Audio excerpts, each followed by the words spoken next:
Good evening and welcome to the Minions of the Zoo. I'm your host and keeper, the Harry Channel, and with me tonight are minions Tiny DrFunctional. I am the science! I am the science.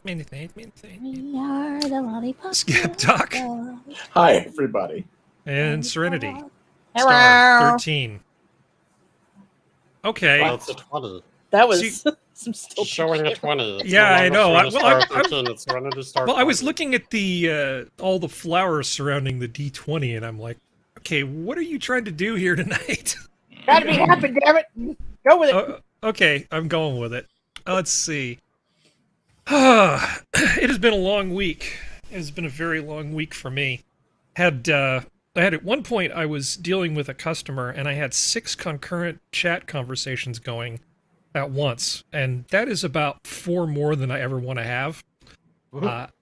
My like 50-plus-year-old brain does not like having 6 conversations about things that are nearly identical, because trying to remember who's who, you spend a lot of time scrolling up trying to figure out which conversation you're having. It's not an efficient use of my time. How was your week, Serenity? It was good. Good. I'm saying hi to everybody in the YouTube chat. That's the reason why I'm No, here. I appreciate it. Guys, Hey, hi. Functional. Anything? Hey. You got anything you want to talk about before we get started? I got the itis. I made some burritos for dinner, and I that'll got do the itis. Mm-hmm. I'm so sleepy. Hey, go. No, not much. You know, the world's going crazy as it always is. Same as it ever was. Same as it ever was. Are people starting to catch on that your prime minister's kind of a joke, or is it? Oh are they yeah, just- I mean, Oh, Pierre Poilievre, the upcoming, fingers crossed, leader of the Conservative Party, he's a dream politician. He's well-spoken, well-educated. He is a career politician, so not going to hold that against him or for him, but he knows how the game is played because he came out of the institutions, the educational institutions, knowing the game, knowing how it's played, knowing the laws, which is also very important. Something, a figure like Trump ran into consistently is he didn't know how the game was played.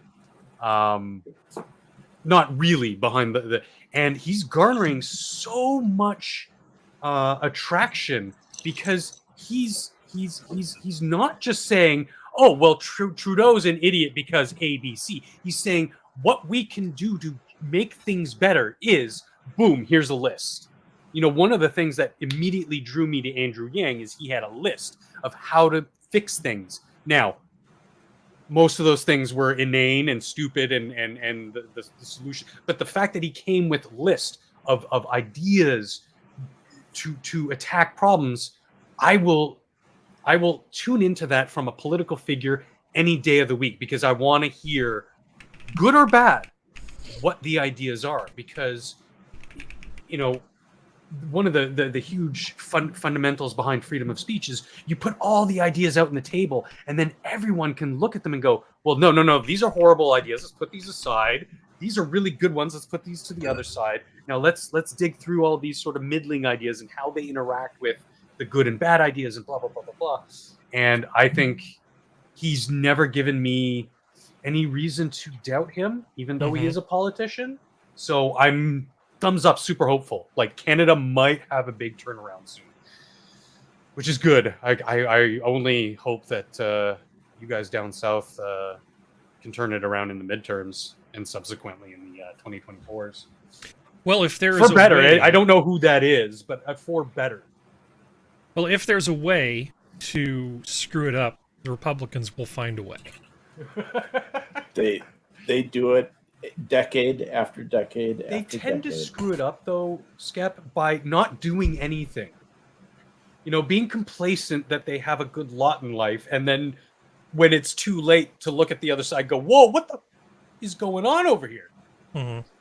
well, And then they have to play damage control, and then they be complacent. It's a vicious cycle for them. I just hope that there's more. Well, there's some good ones coming out though. Like There is? some good ones, like the So far, I haven't. At least Prospero hasn't gone into a full 10-page rant about the governor of Virginia fucking anything up. So I think he's done pretty good, and I think we've got some newcomers who are doing some stuff. There's some Republicans who I now don't have the best opinion of because they're starting to get grandstandy, and I'm like, yeah, you talk big game, but you're not following through, so you can go fuck yourself. So, but that's the same. I'm of the mindset. I don't give a shit what the letter is at the end of their goddamn name. Just do a good job and don't try to hurt people intentionally or unintentionally. Yeah. I don't give a damn. Just do your damn job. Don't care. So as long as it's a good politician, I do not give an F. Well, there's a guy probably running in California by the name of Michael Schellenberger. And I think functional, I think you would like Schellenberger because he's very good at lists. He has plans and lists and all sorts of things that he wants to do. And he doesn't seem to be particularly afraid of going after big topics. So he's been sort of involved in environmentalism. Yeah. He wrote, he wrote a book like Apocalypse Never, Why Environmental Alarmism Hurts Us All. Mm-hmm. Yep. An eco-modernist manifesto, and his most recent thing that he wrote was San Francisco, Why Progressives Ruin Cities. Yes. And he's probably going to be running as a Democrat. So, yeah, he's big on lists. He's a really interesting candidate. I think that a lot of what he wants to do about the homelessness situation is a lot better than anybody else has come up with so far. Hey, other than just libertarianism, just stop giving the money and let nature sort it out. And that's a plan. These plans don't necessarily, some people think, oh, I have a plan. Well, immediately some people think, oh, well, they're going to throw money at something. No. Sometimes a plan is doing away with unnecessary expenditure or provisions or laws or regulations that don't really serve anybody. Yeah. That paring down of government happens. That's the so often it's such a problem. Yeah. Oh, I was actually going to drag Skep into this. How are you doing, Skep? I'm doing very well, thank you. For an old man, just minding Brenda's farm that she's built out of our back lot, and tending to grandkids, running errands, doing the normal stuff of living. Somehow managing to walk my overactive poodle 4 miles every day. Damn. I know that feeling. That's good. Is this a standard poodle? No, she's a miniature. She's a large miniature. So a little one. A large miniature. Ah. So she could almost be a small standard. So this is not an insignificant dog. My other dog's a dachshund. So, but they're great. They're a 2-dog pack. They're great fun. Yeah, poodles are underrated. I love. Oh yeah. I still wish people would stop crossing them with things by claiming that they're hypoallergenic. Just let the poodles be, or just get one and stop. Poodle is a good breed. I'd like to see those genes remain together. Yeah, just get a poodle. Smart, just give them a regular, loyal, enthusiastic, and just and smart. Really good family dogs. Really good family dogs. Yeah, excellent. And you don't have to cut them in the show style or even close to the show style. You could just do it all over same length. Oh, and they look like Labradoodles. No, she actually looks kind of like a sheepdog almost. Yeah. But except it's curly instead of straight. We have two. We have two standards. Yes. I always get schnauzers and poodles. Giant schnauzer or standard poodle. That's what it is. They're both the same size. I get those crossed sometimes, but we have two, and they're just cut. It's also called a hunter cut sometimes, where it's just all over the same thing. Yeah. Everyone's like, "Oh, that's a Labradoodle." Like, shut your mouth. I would never buy a Labradoodle. Cannibalistic wizard. We're not mixing poodles with pandas. You're drunk. Go home. Yeah. Now, mind you, if you have a white poodle, you can't dye them like a panda, though. I've seen that done. Oh God. Okay, don't start giving people ideas. Oh no, it actually is a thing in Japan. They actually do it with the tiny dogs. Are you kidding? Yeah. No, I'm not. No, they stencil them and everything. Oh yeah, they give mohawks, dye them, everything. I don't want to. They'll stencil like K-pop bands on the side, or J-pop bands on the side. Yeah, that's even creepier. It's so disappointing. Oh, they go all out with some of them, and I'm just I'm like stop harassing the dog. Leave the dog alone. Leave the puppy alone, you assholes. puppy alone. Yeah. Speaking of dogs, Well, anyway, this is the most popular U.S. president of all time, Joseph Robinette Biden. God, that Federal man. judge strikes down Biden's transportation mask mandate. So rather than us all just pat ourselves on the back about how awesome this is, I was actually thinking we might want to look a little deeper into what this actually means. But before that, let's just take a quick peek here. On Monday, U.S. District Court District Judge Catherine Kimball Mizell ruled that the mandate was unlawful because it went beyond the authority of the Centers of Disease Control and Prevention. Yeah, as in, this is really not your business, Center for Disease Control. I think Fauci had a few little spasms about this. He basically thinks that the CDC should be able to do whatever it needs to do without any oversight. yeah, That was pretty much his thesis. He thinks of them like a ship surgeon, where the ship surgeon is the only person other than a mutineer who can order the captain what to do. Mm-hmm. So it's like Star And Trek. have his it's like Star Trek. have his orders Where do you enforced think I got it from? by the master at arms. Yeah, Can rule him unfit. he's on a power trip. Well, it also doesn't help that this judge was a Trump appointee, which every news media that I've seen has pointed out every single time they talk about it. Yep. I'm And not really sure what what do that they has want to to do talk with about? anything. Her case history. Well, Her I know, but then, educational history. It's funny how that works out. well, it's because she's a white woman. But anyway, sorry, but no, like everything at least I saw when this came out, they're like Mizell, a Trump appointee. I was like, what the fuck does that have to do with anything? Yeah. Well, okay. So I started thinking about this and wondered, okay, is there any rationale for the masks to begin with? Because the airlines have been trying to get rid of these for a while now, for a variety of reasons. Yeah. Right. One is we gave the airlines a whole buttload of money in order to modernize, to put in various sanitation-related things to make the sick tube less of a flying sick tube. Now, it turns out that a lot of that had actually already been done. Mm-hmm. So I did a little bit of research to figure out sort of what the state of things was. And even back in the 1990s, a lot of the airlines started installing HEPA filters, you know, in the airflow for the airplanes. Mm-hmm. So most of the 737s have even had these things retrofitted. It seems like it's actually not that unsafe to be in an airplane right now. Digging a little bit deeper behind just these facts that they have here. You know, they say, what is the smallest particle size that the cabin air filter element can remove? 0.1 to 0.3 microns are filtered out with an efficiency of 99.995%. That's much better than an N95 mask, by the way. Yeah. It can be that high. It actually is sufficient even for the airlines if it's 85%. Yeah. Now, as it is, the state of the art is that it's not that much more expensive to make one that's 99.9%, and that's basically what's happened. But you can find them out there that are less efficient than that. Sure. Now, it varies a little bit from airline to airline, but we gave them a bunch of money to install the good ones on the airplanes. That's part of what we did at the beginning of all this stuff to keep the airlines afloat as opposed to afloat. Well, this is kind of Aloft. Aloft. There you Thank go. you. Sorry.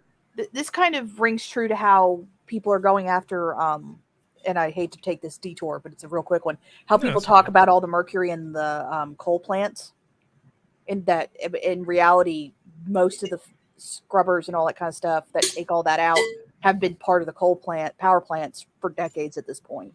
It's just, they're talking like this stuff is ongoing as of right now, and years ago this stuff was already partially taken care of. It's just, it's like a lot of this. It's like the surgical masks that everybody wore for a while. It's like the cloth masks that everybody wore. It's for show. It doesn't do anything. Mm-hmm. It's like, this is all BS. Like, why are Madison Square Garden people can sit in the fucking stands without a mask on? Well, let's be careful not to anger the YouTube gods too much. Yes. So what I want to focus on here is Masks are good. Masks are good. In fact, you should wear I 5 love or them. 6 of them. Make There a little you go. belt out of them Sometimes. and So wrap that's it what it around your was. head. But seriously, in terms of the airline stuff, like I said, I dug into this stuff. So, of course, there's the HEPA filters. The overall risk of contracting a disease is, relatively low. So the air circulation system for the cabin, it says here, is designed to operate most efficiently by delivering approximately 50% outside air and 50% filtered recirculated air. This normally provides between 10 to 20 cubic feet of total air supply per minute per person in It's economy a lot of class. fresh air too. The That's- total air supply is essentially sterile and particle-free. Alrighty then, I like the sound of this. Yeah. Cabin So you air could- circulation is continuous. Air is always flowing into and out of the cabin. Total airflow to the cabin is supplied at a bulk flow rate equivalent to 20 to 30 air changes per hour. This going provides through a temperature. filter that has to be maintained. Right. Yep. This provides temperature control and minimizes temperature gradients within the cabin.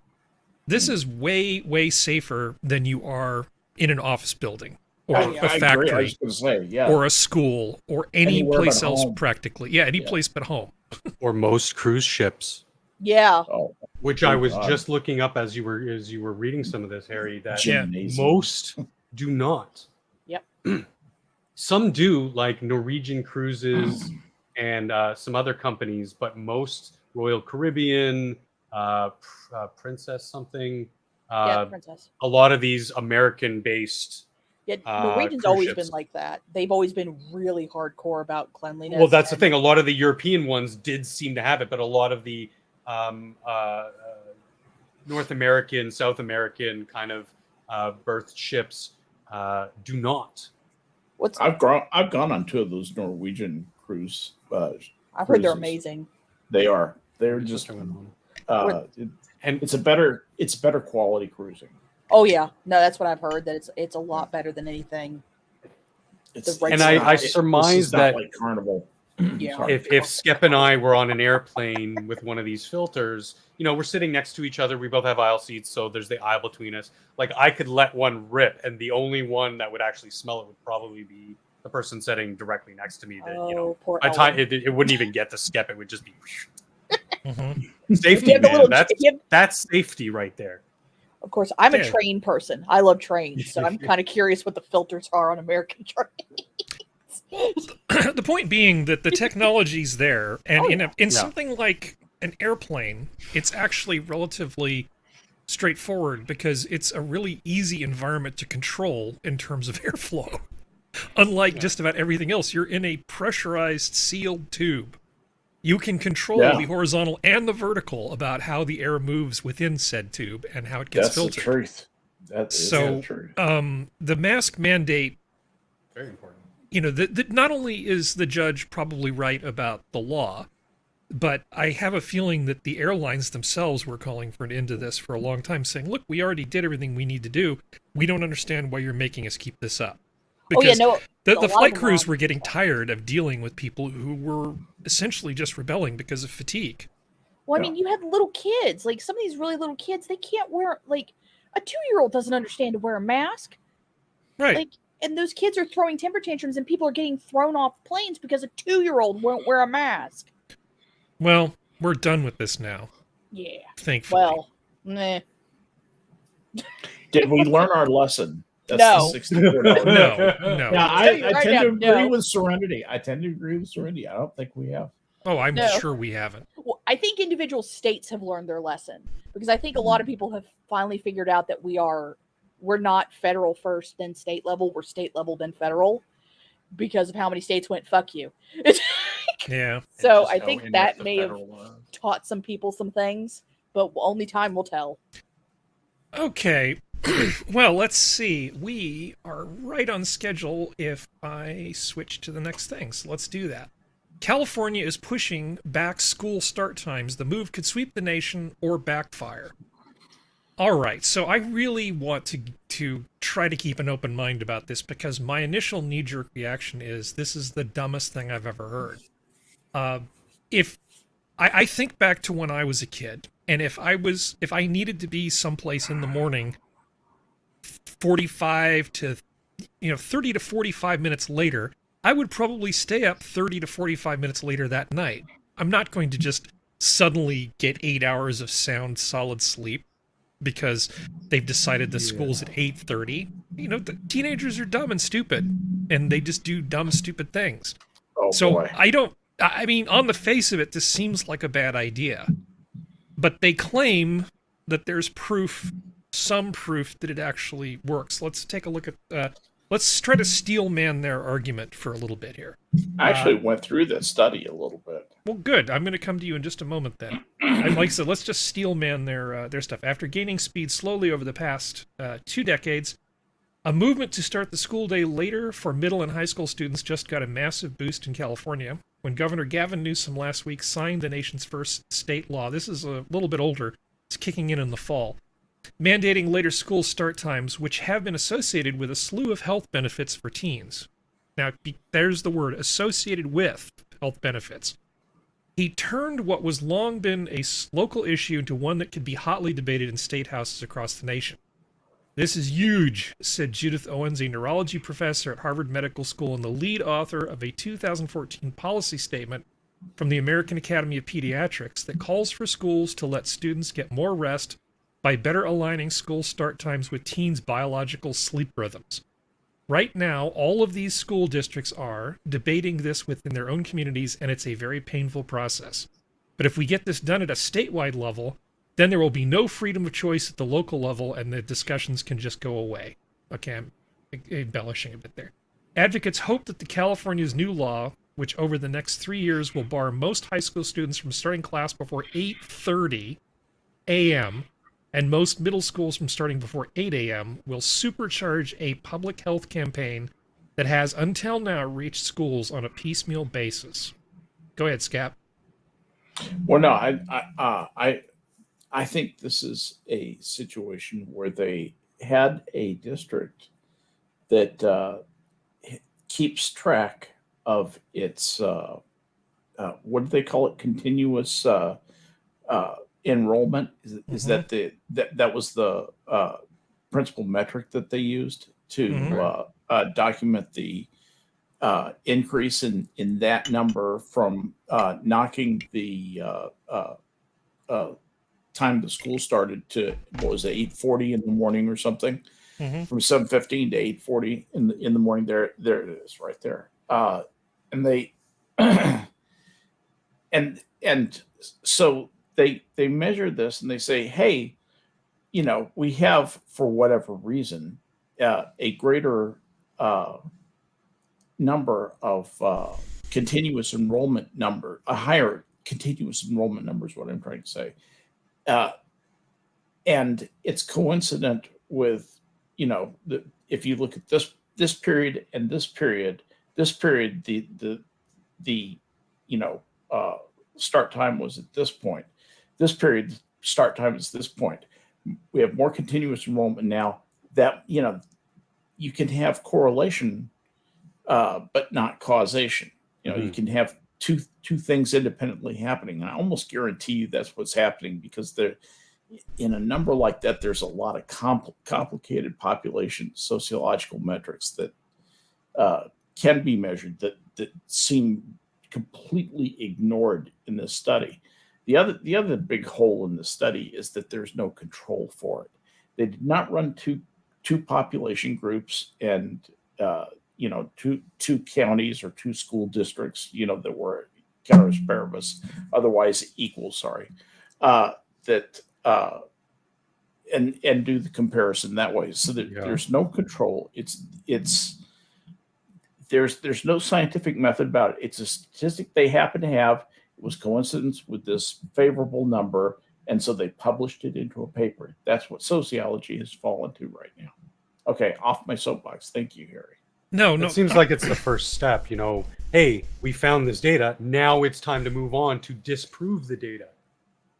Right. With maybe, you know, like you were saying, with a control group, because I remember just anecdotally, my schooling in the 80s and 90s, 8:30 for middle school, that's to grade 8.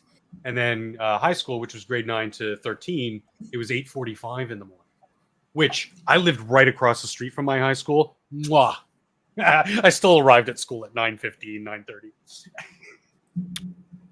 Well, there's other issues that I have with this study. First of all, it's just one study. Second of all, Yes. they're dealing with a very small group. It's actually from a single affluent set of students outside of Minneapolis. Minneapolis, right? Okay, so it's not necessarily representative of what would happen in other parts of the country. And third, you're looking at a change that happens, and then you're looking at the immediate effect. What you're not looking at is what are the long-term effects.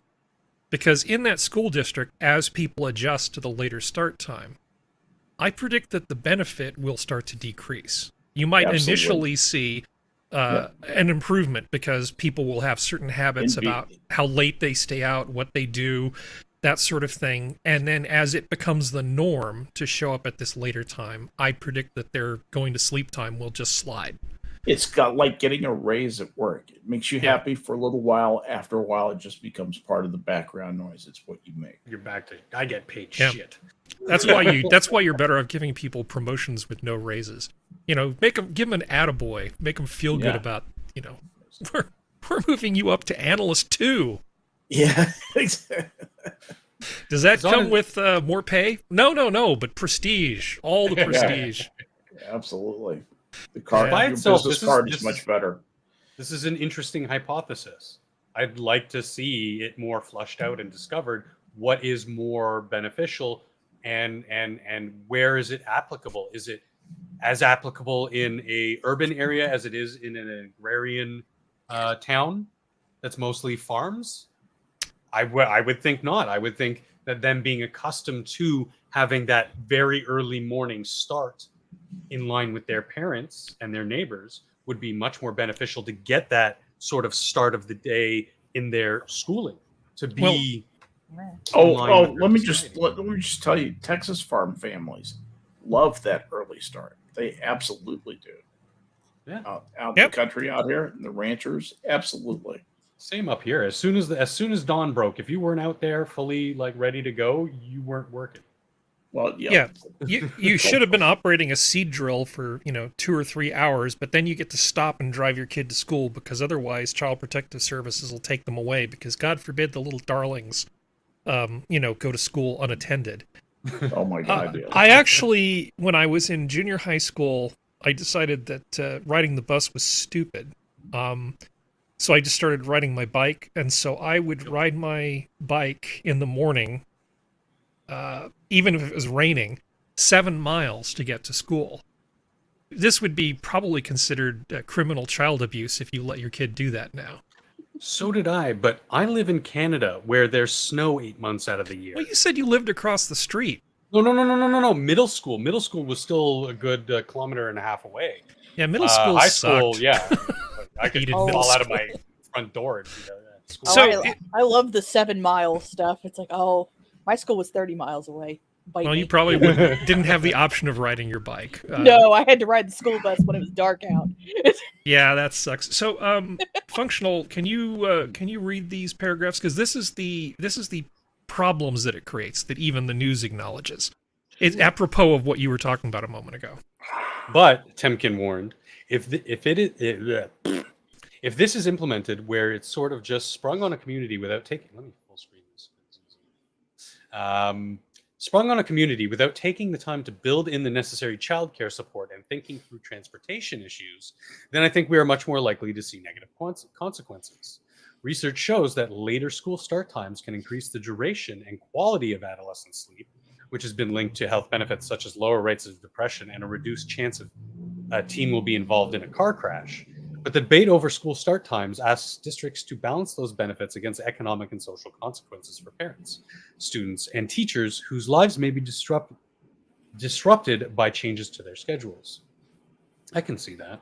A later start to class can force parents to scramble for early morning childcare before starting long commutes. In some districts that have moved start times, teens have struggled to find after-school jobs and were no longer available after school to watch younger siblings. That's a big one. Other communities grappled with scheduling sports practices, especially in the early darkness of winter, and districts have had to come up with extra funds to adjust bus routes or provide childcare. Yeah, infrastructure is big, especially with big changes. Because this But feels to me like the don't raise the bridge, lower the river kind of logic.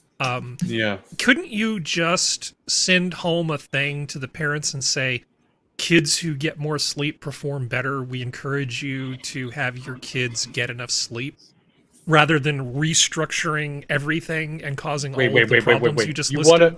You want parents to do parenting Yes, stuff? yes, No. yes. That's their job. Yes, I think there's a much simpler solution. Just go to sleep earlier. And one of the big things is where they mentioned that older siblings watch younger siblings. That was huge when I was growing up.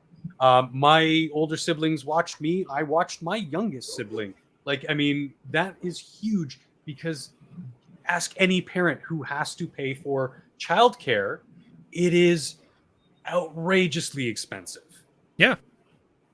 That hits the lowest of us so hard to have to pay for that, because obviously if you have best case scenario, a 2-parent home, both parents are working, but you have to then allocate, let's say 25-30% of your annual income to childcare.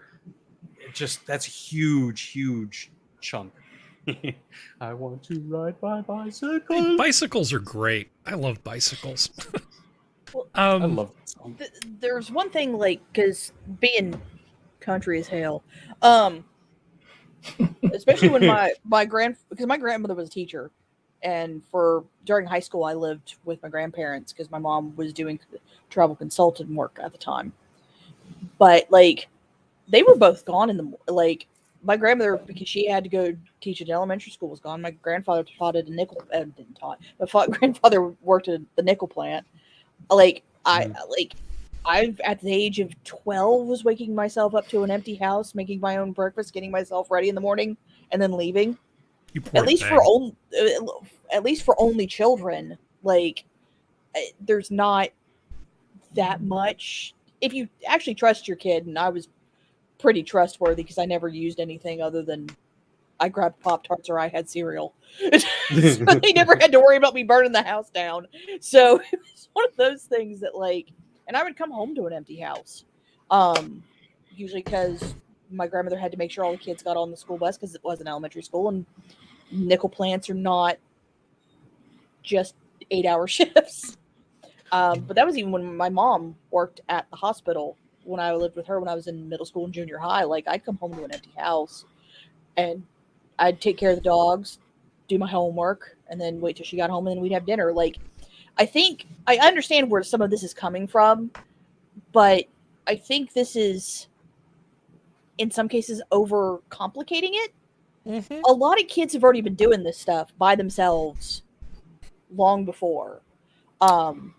So it's like, I think those kids will be okay. I think the kids who are used to having their parents help them do everything and getting them up and everything will be the ones that have the problem. But I think more kids are just going to be like, cool, the sun will be up.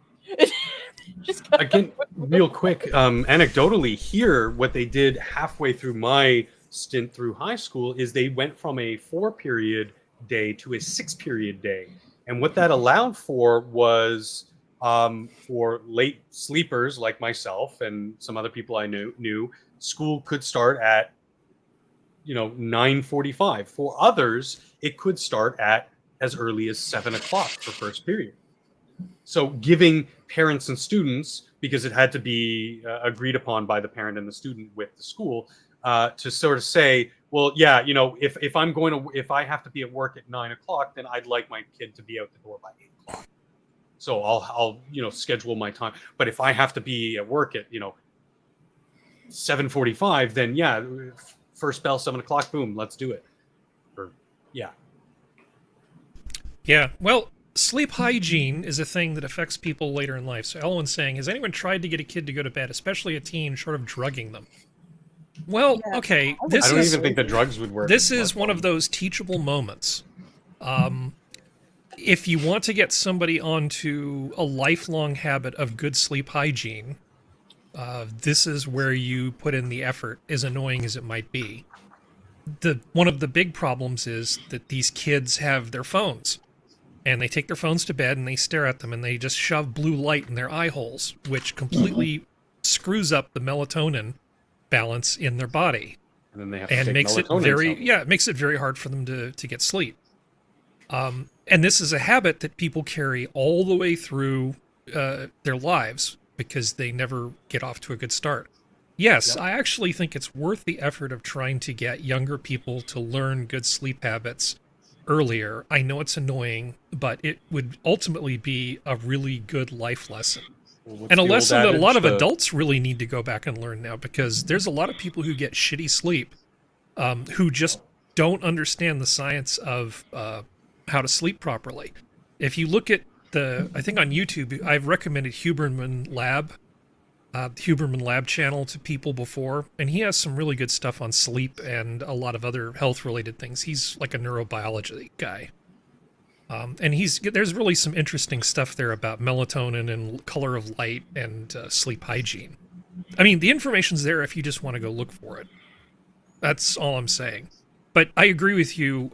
I think we had seven periods in my high school, and you could start on either first or second period, and lunches were staggered and ending Yeah. times were staggered. Yeah. And that was the only way to get all of the students through.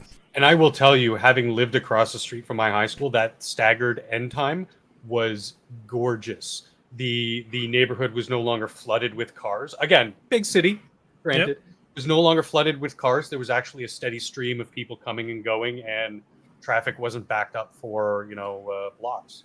Yeah, or most Anecdotally, but I mean, it was nice. Yeah, when I was in high school, most people walked home or rode their bikes. Most people did not get rides. Mm-hmm. Although when I finally got a car, my sister was happy to get a ride. In theory, until I would roll down the windows and play something really embarrassing and drive by her friends slowly. Music, Black boy. No, it was a Moog synthesizer version of What's New Pussycat. Oh, Harry. That's damn. better. That's delicious. Yeah, it was Wendy Carlos, formerly Walter Carlos, of Switched on Bach. I would go back in time and beat you for that. Yeah, Slap. good times. All right. So, I mean, there's some more You stuff and I here, would but have been friends with Beans. it basically just mirrors what Skep talked about. So I think we can skip that part and stay on schedule. You know what's amazing? We're actually on schedule.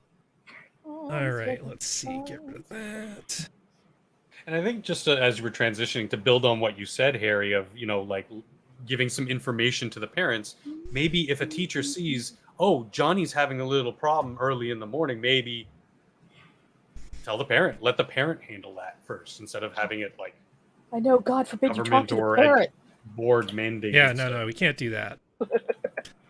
All right, so there was a case in a New York court where some democratically appointed Democrat judges, actually said, no, come on, guys. New York Democrats violated the state's constitution when they drew maps of congressional districts that favored their party over Republicans. I know, imagine my shock. Because the Republicans do it, the Democrats do it. Everybody does it. Everybody tries to do it. Okay. Yeah, everybody does it. A state appeals court ruled on Thursday in a decision that has national implications. Well, only if they view it as a precedent in other places.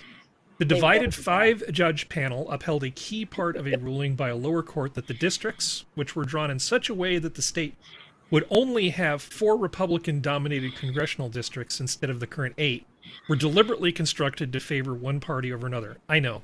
Again, imagine my shock. While drawing partisan district maps by both parties is a common practice in the United States, given enormous power to the party that holds the state legislature, New York is one of several states that has banned the practice in recent years. Good, right? We don't like this practice. Dog bites man. Yeah, Because weren't they the ones screeching and reeing? I'm asking the question generally, genuinely. I don't remember that they were screaming that gerrymandering was bad and Well, it's Democrats illegal. were up in It's up in illegal arms. in New York. The law says you cannot gerrymander. Supposedly. Yeah. So they're totally not gerrymandering. Yeah. So following up with this second article, That's a great word, by the way, gerrymandering. It comes from the combination of Elbridge Gerry, who was an influential politician. Wasn't he in the late 1700s, early 1800s? I believe it's at the bottom of this article. No, it was in another thing. It was in another thing I was reading today. Yeah, it is. It refers back to that. Yeah, and he had designed a district that looked vaguely like a salamander creeping across the map, and they call it, and that's where gerrymandering comes from, that salamander like look, the mander part. That's, and it was like 1901 or something. It was right at the beginning of the. I think I thought it was right at the beginning of the 20th century, but I could be wrong. Yeah. Anyway, I think I thought he was at the beginning of the 19th century, but he might have been at the beginning of the 20th. So the judges said in the majority position, we are satisfied that petitioners established beyond a reasonable doubt that the legislature acted with partisan intent. Okay, we can accept that. The judges of that court were all appointed by Democrat governors, have indicated that they might render a final verdict as soon as next week. So these I are just thought their to thoughts myself, I thought to myself, if you were going to do this in such a way that it was actually fair, how would one go about doing this? So I started looking at some of the algorithms that actually exist to handle this problem. Because if there ever was a case for using technology to keep the humans honest, this might actually be one of them. Did you guys get a chance to look at any of this stuff? No. Yes, I glanced at this. I just thought it was interesting. What they're doing is they're probably doing like the old PRISM population analysis stuff from 20, 30 years ago. This is the descendant of that, where they find politically distinct, politically homogenous communities, or socially homogenous or distinct communities, and break it up. Group them into like groups that make sense to be governed together. I think that's the idea behind the philosophy, right? Well, there's several different methods, and we'll with at a very high level we'll talk about some of the algorithms in a bit. But there are people working on this. I did think is interesting. The question is, if the choice of maps is so important to how we interpret these votes, which map should we choose? And how should we decide if someone has done a good job in choosing that map? Because before you get to the point of having a computer decide what the map should be, you have tools which you can apply to some map that humans create and then decide whether it's a fair map or not. That's a much easier thing to do, and courts are probably going to be more receptive to that. So if you make an argument that gerrymandering has occurred and then you back it up with some sort of objective criteria, are the districts contiguous, for instance? Those kinds of things. So there's certain things you would sort of expect from a good set of political districts.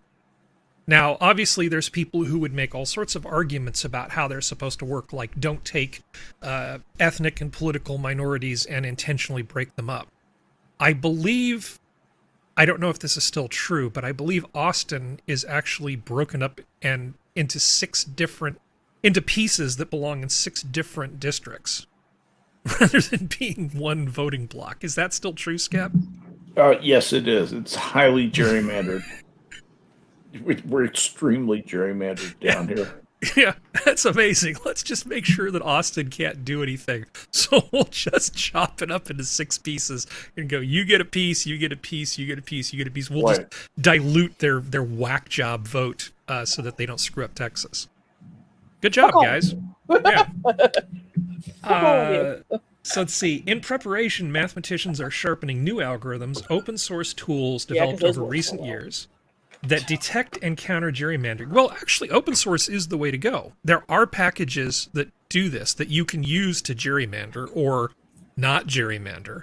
Well, that's my thing. That cost money, and open source is like, here's the source code. Everybody knows exactly what it does. Which I am thankful for. Yeah. But my thing is, we've all seen how well algorithms work. Well, algorithms work great. They work great, but when they're controlled. Yeah, but when people interfere with them, you And know, when people can't see what's going on with the source code, that's where you start running into the people running afoul. yeah, but open source is definitely the way to go. Now, this is actually, this thing from MIT Technology Review is very biased politically. So I'm highlighting parts of it that deal more with facts and ignoring all the political crap that's sort of buried in this thing here. This is Crunch Time, said Moon Dushin via email. A mathematician at Tufts University, Dushin leads the Metric Geometry and Gerrymandering group, and she is a co-author of a recent paper about a new tool called GerryChain, first developed in 2018, which has been downloaded 20,000 times. Now, that means there's a lot of interest in this thing. I mean, for a fairly esoteric open source project, 20,000 downloads is not an insignificant number. Hard to pronounce Japanese name, a Harvard political scientist, and his research group focused on what they call algorithm-assisted redistricting methodology, are refining a package called Redist, making it user-friendly as possible for each citizen data scientist. This summer, I have 2 high school students using it to doing analysis. Now that's actually pretty amazing. They've made it user-friendly enough that even a high school student can use it to look at district maps. Harry, Yeah. Kosuke, Imai. Yeah, it's Imai. Okay, weeb. So next. Wow. Don't watch anime. Yeah. All sure. right. So this is the bit about gerrymandering that Skep already talked about. The use of computers to generate and gerrymander electoral maps became relatively common in the 1990s, although early redistricting software was prohibitively expensive, costing $500,000 to $1 million. Those were the days, right, Skep? That was, man. Many computers, data point and data general. Wasn't it great when you could just go, oh, you want a compiler with that? That'll be $20,000. Exactly. That's so true. Oh my god. Yeah, the whole history of open source software in computing, I don't think most people alive today have any idea of what it was like back in the shitty old days. Oh no. You know, I like the shitty old days. Shut your mouth. Okay, in the shitty old days, when you would buy like an Ethernet card, right? Suppose you have a computer and you have an Ethernet card and you want to hook your computer up to the network. You would literally have to buy a special driver from the vendor who made the Ethernet card for extra money, and it's not a trivial amount of money, in order to use that. There wasn't any kind of like plug it in and it just works. And that Ethernet card, really, before the networks that we know today, could only talk to other cards using like the same kind of software. Protocol, because protocol. Exactly. Yeah. Well, things are so much better because of open standards than they used to be. Well, it's just like I keep hearing how the internet was a mistake. I'm sorry, Serenity? I said I keep hearing how the internet was a mistake. No, the internet's not a mistake. We just say that jokingly. Humanity was a mistake. Yeah. Letting humanity on the internet was the mistake. Yeah. Better but worse. So let's see. Gerrymandering schemes include cracking and packing, scattering votes for one party across districts, thus diluting their power, and stuffing like-minded voters into a single district, wasting the power they would have had elsewhere. The city of Austin, Texas has cracked 6 different things. Okay. So, actually, and we're not going to go into this in any kind of detail, but I did bring up one of the papers. And Geodes is doing fantastic work in the chat linking these things. This is something that if you're interested, you can go look at it, because this is an example of the pure, undiluted, hardcore nerd that goes into doing this type of thing. And what they're doing is using something called Markov chains and Monte Carlo distributions, which is interesting if you're a nerd like me, but I'm not really this type of nerd. Essentially, you can start out with guesses. You know, you could just say, I want to divide this up into 27 different districts, right? And you could just randomly place 27 different points on that map. And then using whatever criteria you want to use, you can have multiple dimensions. One of them could be population. One of them, you could have other criteria that you want to include. And then you basically go to town, letting the computer just sort of revise the map around those initial points. You can move them, you can change the outlines, whatever. But using sort of random sampling of these things, you can get a really good start on these types of things. And the Markov part has to do with the probability of each step in the process depending only on the step before it. These are actually statistical techniques that were devised by some very, very clever people, including Skep's buddy, Edward Teller. Edward Teller actually made one of these suggestions that helped the people who developed these techniques. I don't doubt it. Actually focus in the right way in terms of dealing with bigger data sets. Uncle Ed. Yeah. So there's just like a whole bunch of cool stuff. I spent probably an hour reading this paper and other related things this morning. It's interesting if anybody's motivated. So we'll just throw that out there as an exercise to the reader. All right. So let's see. The next thing is the Taylor Lorenz nonsense. C word. Yeah, I know. She really is an execrable person. Yeah. We didn't lose all our viewers while I was talking about Markov chain Monte Carlo. Nope, we're still good. We're floating at the same number. We're good. You guys still with me? Yeah. Thank God. Oh, do we need a palate cleanser? Might want to do that real quick. Okay, Yeah, I I'll do think a that's palate an cleanser. excellent idea. How about a palate cleanser? I want one. Let's see. I think this. Mr. Welcome. See. No, this isn't working. We'll go to that one in a moment. So, oh, shut up, Guardian. Okay, so in terms of fish, because fish suck, he is a monster. Mississippi man catches mega catfish. Look at the size of this thing. 95-pound catfish. This is absolutely terrible. So I was just looking for fish stories, and of course I have to run across this thing. This is actually an old story, but it doesn't matter because here's a man with a 95-pound catfish, and that stupid bottom feeder is not going to bother anybody else. The previous now. record was 95. Oh, sorry, the this previous one's one. 131. Oh, 131. Wow. You want to catch that bitch noodle? 31. Lose an arm. Yeah, you noodle that thing, and he'll probably take up your torso. Where do you think they caught that? Mississippi. Oh, Mississippi. Rankin County. Yeah. Oh no, that's the sporting goods place. Yeah, But I'm guessing it's close to there. Yeah, It Mississippi is. River I near remember. Natchez. Both of the Some fish were sort- caught in the Mississippi River near Natchez. What is it? Natchez. Natchez. Yeah, you're right. There you go. Okay. Well, I know who to go to for pronunciations. If I want to say Louisville, I always ask Serenity. Louisville. Louisville. Louisville. Anyway, Oh, so I okay. guess this is a man and a stupid fish. So in fish Not all news- heroes wear capes. Some Let's wield see. fishing poles. There we go. I always like to use this graphic whenever I possibly can. Okay, we go back to that. So that's a man. That's a man with a fish.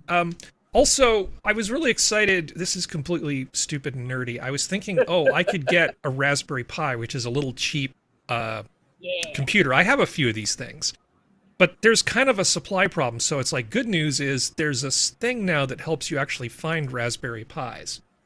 Okay. The bad news is almost every single thing in in the 6 pages of results covering the entire globe is no. There are 3 stores that actually have Raspberry Pis in stock. Yeah, this is my life. How much are they marked up? Too much. Not too bad. I mean, they definitely should be cheaper. A 2 gigabyte RAM Raspberry Pi 4 compute module is going for $55, and that seems high to me. Yeah, it seems like a lot. Yeah, that's pretty high. I mean, this is pretty miserable. I don't like this. Okay, Taylor Lorenz, where are you? C word. Okay. So I think everybody here pretty much knows about this story by now, right? Yep. Unfortunately. Yeah, and everybody's been talking about the WAPO blogger who doxed libs of TikTok.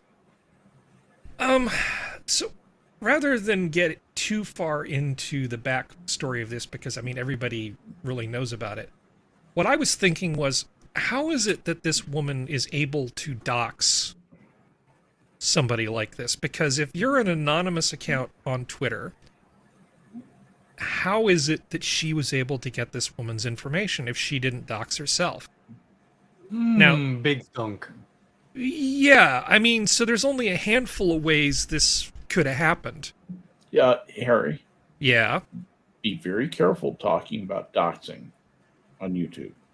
You mean like how to? Like it's saying a how-to. That's exactly right. That I've heard that's a problem. Okay, well, we'll be very careful. So, Yeah, just I mean, the one that sticks out in my mind is that somebody who works for Twitter, who was an ally of the progressive movement, did a lookup and basically said, well, this is the name or the person or an email address. Just gave them some sort of information. This is my nose. I'm tapping my nose. Yeah. I'm not going to give you access, but I am going to go take a long coffee break. You know, it's like that part of the movie, you know, where I can't give you access to these confidential police records, but I am going to go take a coffee break, you know. Oh, I hit the send button on the email and sent it to the wrong person. Yeah, exactly. Darn it. I kind of think that I would almost imagine to me it's almost inconceivable that there wouldn't be somebody. She's not intelligent enough to dox someone the other way. Somebody at her history of Twitter or Facebook or any of these companies that have all of these employees who isn't a progressive who would think it was appropriate to leak that information. I can't even imagine that not being the case. no. There's no consistency with any moral code. There's no standards here. This is just Taylor Lorenz doing exactly what she wants to do. She'll dox who she wants to dox and squeal like a little piggy when her world isn't perfect for even a moment. She immediately gets PTSD. Mm-hmm. The only thing about this is she's not going to be young and employable and all this other stuff forever. She's got to make her money now, because I don't see that she has any talent. I see her as an insecure little piece of garbage who is just trolling for people to bring down. Well, she used to work at the New York Times, and then she got a better gig at the Washington Post. Yeah. Right? So, as I was thinking about ways people could get doxed, I mean, in terms of self-doxing, right? You know, somebody could talk to their friends, and then their friends could let loose, right? If there's a big enough bounty on somebody's head. So, for instance, if I was dumb enough to let some of my, you know, IRL friends know things that I've said, you know, and know about my online identity, they could say, oh, well, you know, Perry's become a little too reactionary. For the good of the cause, I should contact somebody at the Washington Post. Taylor Lorenz likes to dox people. Maybe that'll make Harry shut up. You know, as an example. Mm-hmm. I mean, people do occasionally put out things in their posts that give hints away. Like, remember the whole Find the Flag game with Shia LaBeouf with the beef? Right, the internet scientist tracked him down, you know, with well-documented stuff using, what was it, some airline flyover stuff, and then they used a picture from the camera of they basically looked at the stars, the position of the stars in the sky. Oh yeah, no, I remember watching that go down on Tumblr. Yeah. Yeah. So, you know, you can basically self-dox, but I think the illusion that, you know, that you can be anonymous online and have a big following is pretty much false, because I don't think there's anything protecting your personal information from disclosure by some activist employee at one of these companies. No, they don't have those kinds of controls. It's not like a business thing where, you know, you might have HIPAA or Sarbanes-Oxley or something else. What protects or somebody's information? Physical security, basically. Yeah. Well, it's like in the movie Hackers, right? Where what was her name? Oh yeah, Angelina Jolie and that guy whose name I can't remember are dumpster diving, you know, looking for passwords and stuff. It's not like that anymore. You just call up somebody who works there, because there's a lot of true believers who work at these companies. I was listening to Trigonometry today while I was working out, and they were talking about this case, and I think Konstantin Kisin was sort of the opinion that you really can't be anonymous and have the amount of clout sort of in the public sphere that somebody like Libs of TikTok has. He wasn't trying to make a moral point. He was simply saying that, I mean, realistically speaking, can you or should you even be able to be anonymous when you have that much political influence? When you're being cited by politicians on the floor? I mean, I know instinctively I feel like you should have the right to being anonymous, but I kind of see his point. What do you guys think? I think that just on the surface that she's not really the Libs of TikTok account wasn't creating content. It was more just showcasing other people's content. Right. So I think it's a bit of a unique case. You know, it's like a meme channel or something like that. Whereas if it's somebody who's commentating on something or creating their own, animations or art and entertainment or political speech, I think that's quite different, because then they are coming from a place of the individual. So I think it's a lot harder to hide if you are that person. Something that comes to mind is Stitch and Adam. So Stitch likes to maintain that illusion of anonymity. He doesn't show his face.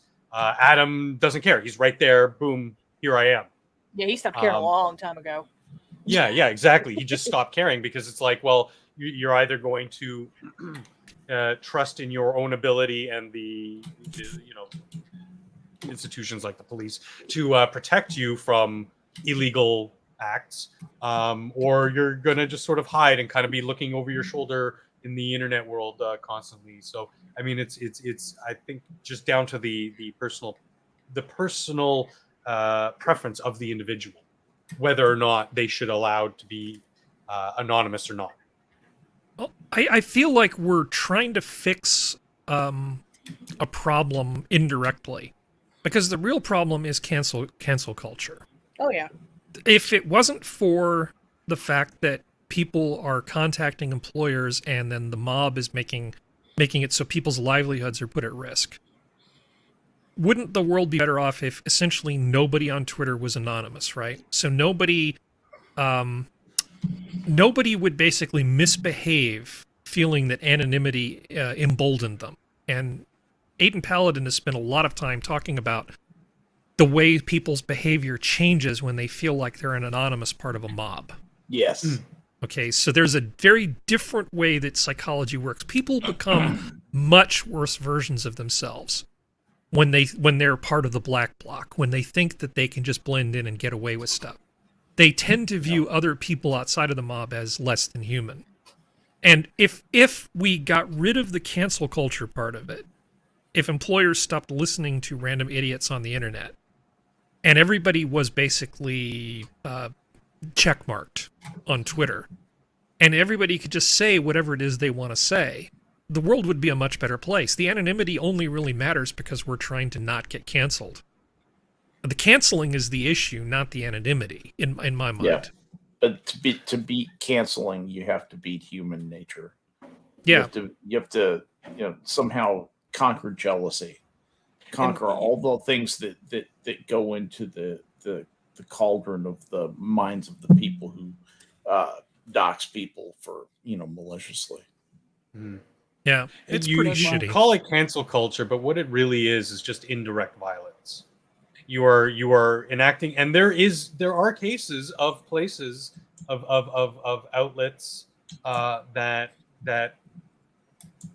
I have to be careful what I say, but basically individuals, and I believe entirely in the responsibility of the individual, but individuals nonetheless get radicalized by certain things that are done and said online, and it's not that people should be held accountable directly. Like take the TYT situation with Mr. Long.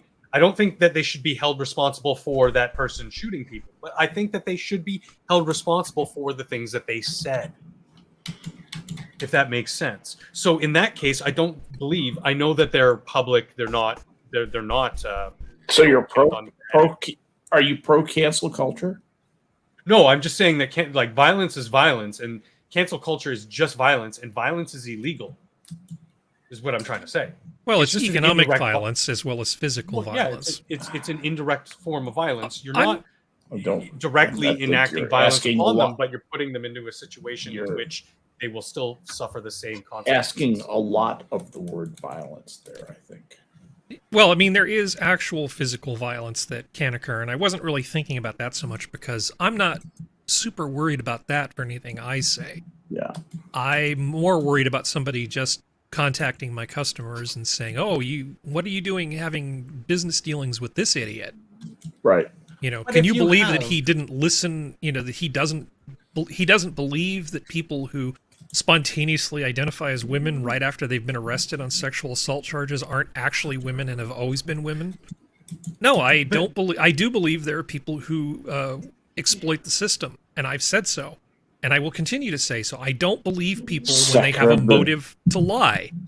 I don't just take people who have a motive to lie, take their word at face value, no matter who they are. But that actually makes me a bad person, right? Because I don't just course. listen and believe. No, you are outside the orthodoxy. Yeah, I don't think that people should be forced to take a vaccine. I hope we can. That we makes can me a have some- vaccine denier, even though I've been vaccinated and Hey, boosted. vaccine struggle session for you, my man. Yeah, I know. I hope that we can legally define the act of doxing and somehow, slowly but surely maybe have that ingrained into law for the digital age, because like, as I've said multiple times, like the law just has not kept up with the inventions that have been pouring out since the Industrial Revolution into the modern era. Our laws are so archaic compared to the technology and power that the individual has, whether it's you, Harry, who has a couple hundred followers on Twitter, versus this woman of Libs of TikTok who has 1 million followers, and that immediately expands your ability to be targeted by wackos in society. Yeah, I mean, I'm... Anyway, enough about me, because it really isn't about me. I think I'm going to go ahead and move on to the next thing, because Taylor it's always Lorenz about is you. a sad, sad, sad piece of crap. Yes. I feel bad for the cats that she will take in. Yes, she's going to die alone with cats, and then they're going to eat her. Exactly. She's going to turn into cat shit. All right, let's see. So, That's likely to eat you. let's see. I thought we might check in with our friends at blackhammer.org and see how Hammer City was coming along. How's the city coming, guys? Well, okay, Hammer City is so last year. Why have Hammer City when you can have Hammer Cities plural everywhere? At every chapter, Hammer City's going to be split up and sent out to all the chapters. Yeah, and Hammer City, it's just going to be great. Yeah, building cities for all the people of color to be free. Go to the reparations part. Yeah. Did you see that? No cops, no rent, no coronavirus, and no white people. Yeah, building Hammer cities all over the world. Now, they have not really met their $500,000 goal, but they have found 1,111 suckers who've given them almost $112,000. That's a lot of money for not building a city, but right? If you go up to the top, there's a thing where you can donate up there, and under donate there, one of the categories is reparations, not down there at the top of the page. Well, as a general rule, I don't click on things that I haven't clicked on before the show, just so there aren't surprises. Never mind. I don't know I don't know what's going to happen, and it'll screw up the sequence of the tabs. Yeah, but I believe you. fine. Yeah, I mean, because I feel guilty. It's just a wall of text. It's a cheaply done page. It is. So they've raised all this money, but they did.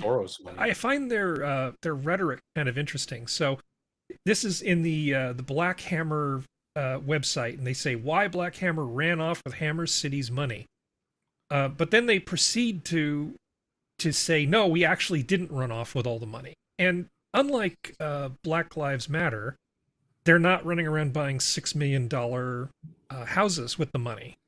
They actually did go out and say, yeah, we've raised this money and we actually do have receipts. It says, of course, the haters have always said things like Ghazi ran away with Hammer City money, or where's the money? but our Tuesday rally, we showed our receipts of where the money is and how much we have. That wasn't so difficult, right? I mean, unlike Black Lives Matter, I mean, this is a lot less money, but it's not that hard to just say, okay, yeah, we had these donations.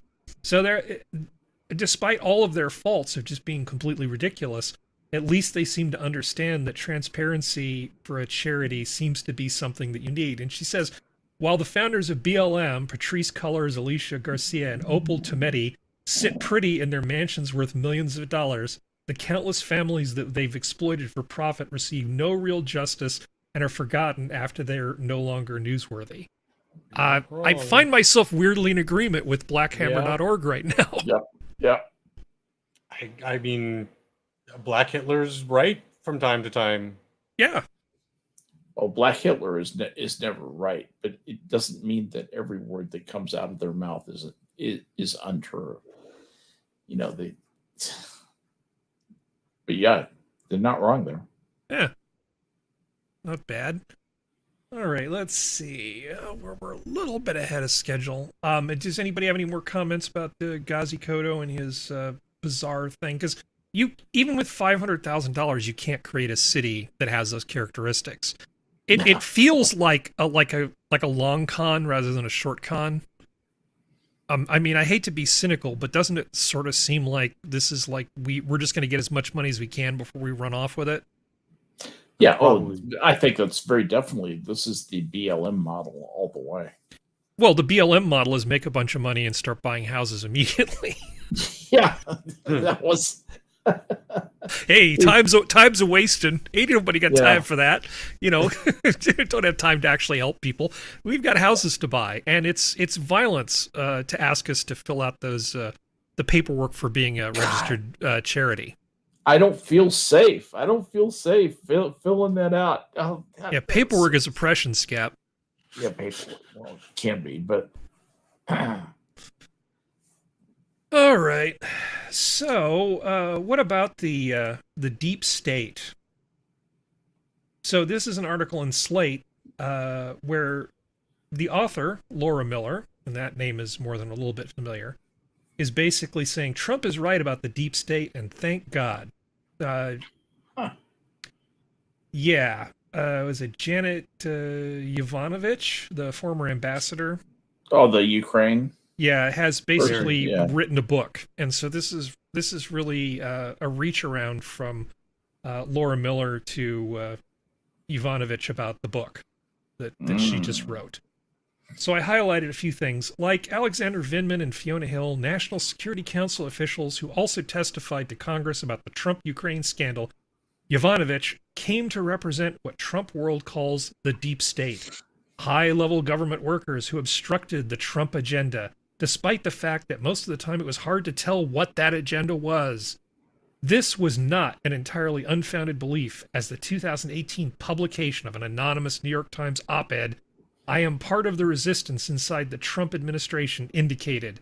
The author of the op-ed and a warning, a book expanding on it published the following year, was Miles Taylor, then Deputy Chief of Staff for the Department of Homeland Security. Taylor characterized himself and others in the administration as champions of the steady state, reasonable professionals who supported some of Trump's policy goals, such as tax cuts for the rich, while deliberately thwarting his more impulsive edicts, particularly when it came to foreign policy, if they deemed them deleterious. They didn't always succeed, as when they attempted to prevent him from abandoning the Kurdish allies who helped the U.S. battle ISIS in Syria. Well, without going into a recitation of Hillary Clinton's emails that were gathered off that server on that particular topic, I love it when they say the quiet part out loud. They really do believe that Trump was such a moral problem that it was absolutely okay for them to work counter to what the commander-in-chief and the chief executive was saying they were supposed to do. If somebody did this to Joseph Robinette Biden, you can imagine the wailing and moaning and gnashing of teeth that would take place. Oh, yeah. But if it's Trump, it's okay because Orange Man bad. anything goes. That was literally the ends justifying any means necessary. There were people who would have assassinated Trump, who literally would have, who had lost their mind, who were so crazy with hatred for the guy, they wanted to end him. And that was, you know. Yeah, that would have been unfortunate because that's not how democracy works. We don't physically assault our politicians because we don't agree with them. I do think this is a problem. I mean, objectively, if you look at Trump's foreign policy, the peace accords, the stability, the way he basically broke with convention and dealt with a lot of the North Korean stuff, I think he had far more successes than he did failures. And this was in spite of the fact that he essentially had a State Department that was working against him. Mm-hmm. Yeah, I think you have to give him some solid marks for some foreign policy stuff. Domestically, he was a mess. He increased the debt, substantially. Did nothing really to even slow down runaway spending. Just redirected a whole bunch of it and did that gleefully. Mm-hmm. Cementing his friendships. He thought, and so. Yeah, in terms of his foreign policy, his ego served him as well as it can. It made people wary of him, afraid of him. One thing Joe Biden is not is intimidating. Trump intimidated people like Kim Jong-un and the Chinese. Mm-hmm. Yeah, I think I remember a long time ago, like the first time I was on a stream with Academic Agent. I think it was like the second time I'd ever been on any kind of stream at all, and I jumped into the deep end with a pretty big stream with a lot of big talkers, and I made the statement that I thought that a lot of the antipathy toward Trump could actually be a good thing, because I really hoped it would translate into a reduction in the amount of authority that the chief executive has, because every single president we get seems to be doing more and more executive orders to get around the gridlock. And this isn't how we want to actually run things. I don't like having this much power centralized in the chief exetive. Whether I agree with it or not is not the issue. Yeah, that's the problem, is that, it becomes almost autocratic. And Biden is running it essentially an autocratic presidency. Mm-hmm. Yeah, he's presidency by decree. Well, I mean, it's not okay just because you agree with what the guy's doing. That's not the issue. The issue is we just shouldn't be doing that. And the first thing Biden did was come in and shut down a pipeline, or a project to build a pipeline. Because he's so smart. Because he's the energy president, right? Yeah, he's the energy president. Yeah, it's just nuts. It's like a sick joke. Yeah, it sure as hell is like a sick joke. You're being awfully quiet, Serenity. I mean, there's nothing I can add. Yeah, I know. This is one of my failings. I sort of go, okay, here's a thing, and then I go boom, boom, boom, boom, boom. And then there's not much left, right? And then I go, well, what do you want to say? Oh, I don't know. This is where I need to work on being a better host, honestly. The thing is like, the one thing I'll say is this, is that considering, and while Republicans have done it, Republicans don't do it as much as Democrats do. I was truly shocked during Trump's presidency that Democrats did not try to do what they always do, which is take back the thing they initiated. Because they do this every time. We want the filibuster. Oh, wait, shit, we're not in power. Take the filibuster back. Oh, shit, we want this. Oh, wait, no. Like, I was expecting them to, like, take the executive orders back from him. But I was like, someone had enough sense to go, hey, wait a minute. We can't do that, because if we do that, then we screw ourselves over when our own person's in power. Let's not do that. So, that was the one thing that didn't surprise me. They don't want to vote to restrict their power. Yeah. They just want it to be their turn forever. And gerrymandering is a great tool toward that end. And the thing is, like I said, Republicans do the same crap, specifically rhinos. But it's one of those things where it's kind of like it's very funny to watch one side just keep doing the back and forth shuffle. Like, did it? No, nah, wait, hey, whoa. It was just to me, Yeah. it's entertaining. If it's entertaining and sad at the same time, but I choose to err on the side of entertaining. Oh, let's see. What is the next thing? Is it Netflix? Probably. It is Netflix. Okay, so Yeah. Netflix shares plunged 30% after massive subscriber loss. Netflix Inc. tumbled 30% on Wednesday, extending a sell-off that has set it on a course for a $46 billion wipeout in market value. After it reported a sharp decline in its subscriber base, Netflix traded as low as $244.95 at the open in New York, extending its plunge this year to 60%, making the worst performing stock in the broad S&P 500 and the tech-heavy NASDAQ 100 indices. The It streaming still service... Sorry? I'm sorry. It still has a heavy stock price, though. And Yeah. And as such, it has a heavy capital account, which means that if it needs to, there's almost no end to how much money Netflix can borrow to stay afloat. Oh, that's true. Well, also they can start buying back shares. There's a lot of things they can do if they have the cash. But let me finish this last paragraph here. The streaming service shocked Wall Street by losing 200,000 customers in the first quarter, the first time it has shed subscribers since 2011. It is also projected it will shrink by another 2 million customers in the second quarter. Now, that 2 million number is a freakishly large thing. The drop in customers has led Netflix to break some of its long-standing rules. It will introduce a cheaper advertising-supported option for subscribers in the next couple of years. Is that number from the company? Which number? The 2 million? The 2 million.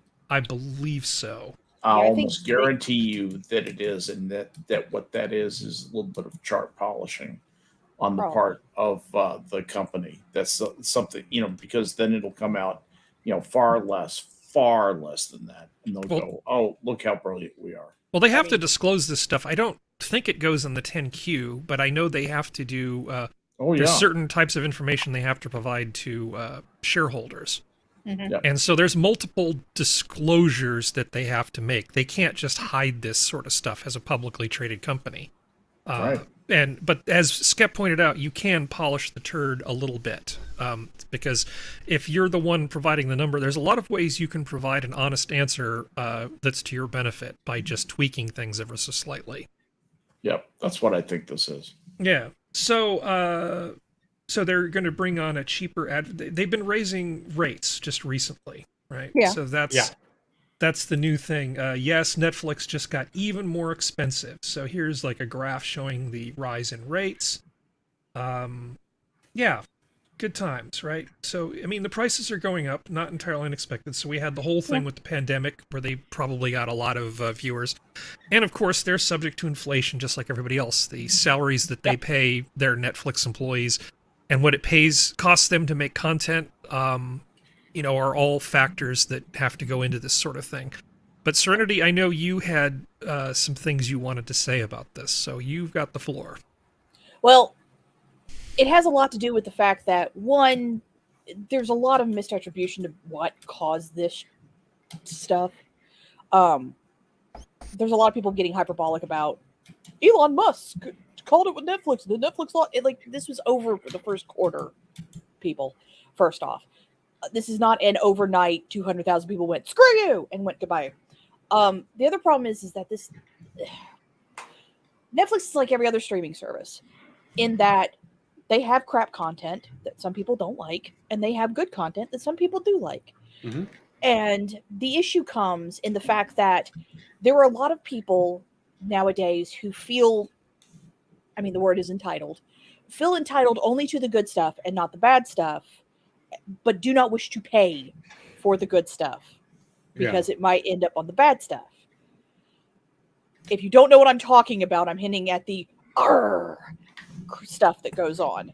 And this is with every single streaming service. And this is my problem with the stuff that goes on is that arbitrage? Sure. Okay. Privateering, but the other word. Okay. Sailing the free seas. Hoisting the Jolly Roger. Yeah, exactly. Yar.